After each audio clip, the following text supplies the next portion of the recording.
Bismillahirrahmanirrahim. Hürmetli Müslüman kardeşler, milletteşler, avuldaşlar. Esselamu aleyküm ve rahmetullahi ve berekatuh. Benim ismim Harisov İlnar Rasimullah, Müslümança ismim Abdülmalik bulamın. Elmet rayonu Яңа Нәдер avulunda туып, үсеп, әле көндә дә шушы авылда яшәймен. Үзем белән булган хәлләрне, мондагы булган вазгыятны сезнең белән дә уртаклашасым килә. Быел 28 май көнендә минем янга номерсыз машина килеп туктап, эш ират төшеп, үзләренең таныклыкларын да күрсәтмичә, үзләренең иминлекне саклау хезмәткәрләре икәнлеген генә әйтеп, авылдашлар алдында мине машинага утыртып, Әлмәт прокуратурасына илтеп куйдылар. Югыйсәм, повестка җибәреп чакырсалар да, мин инде килгән булыр идем. Рәхмәт егетләргә, үземнең йөрисем булмады, алып барып куйдылар. Прокуратурада инде миңа ни өчен чакыртканнарын әйттеләр. Имештер, быел 28 март көнендә мин үземнең авылыбыз мәчетендә имам булып җәмәгать намазын укытканмын икән. Кемдер видеога төшергән, бу видеоны миңа күрсәттеләр. Ләкин ул видеоны кайчан төшерелгән, кем төшергән, минем рөхсәт бармы, юкмы?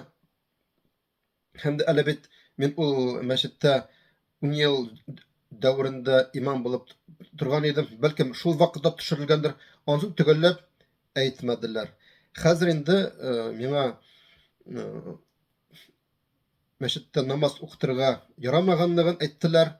Фақат указлы шаһадәтнамәсе булган имамнар гына мәчеттә намаз укытырга ярый икән. Онсында әле мин белмәгән идем. Моңгышы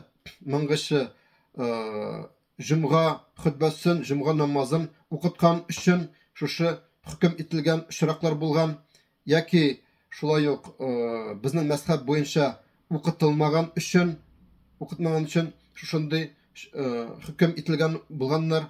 Ләкин хәзер инде тагын да куркынычрак, бу инде хәтта үзебезнең мәзһәбебез Абу Ханифа мәзһәбе буенча берәрсе имам югында, имам бер сәбәпләр аркасында мәчеткә килә алмыйча калып, аның урынына берәрсе басып җәмәгать намазын укытса, бу инде шушы хөкемгә тартылачак. Административ штраф бу инде яровой пакеты буенча 5000 сум. Кемдер әйтер, нәрсә инде ул 5000 генә дип, ләкин әгәр дә мине хөкем итсәләр, бу инде миңа гына кагылмаячак, бу Татарстанга гына түгел, хәтта бөтен Россиягә дә кагылачак. Судопроизводство дигән тарихында шушы нәрсә булды исә, бу Россиянең төрле пишмакларында әгәр дә берәрсе шушы намаз укыта икән, имамнан башка, бу инде шушы хөкемгә тартылу ихтимал.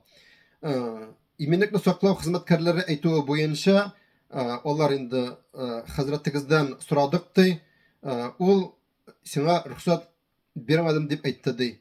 Ләкин Рамазан айы алдыннан гына Асаф абый хәзрәт миңа икенде намазыннан соң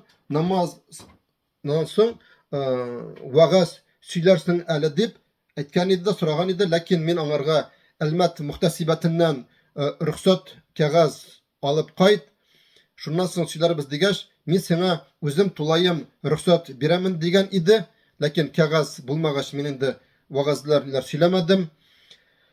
Ләкин аңлашылмый, бу очракта ни өчен ул рөхсәт бирмим дип әйткән.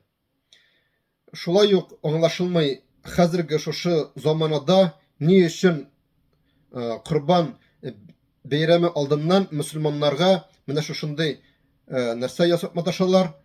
Бу бит инде зур тавышка, фитнәгә китерү ихтимал.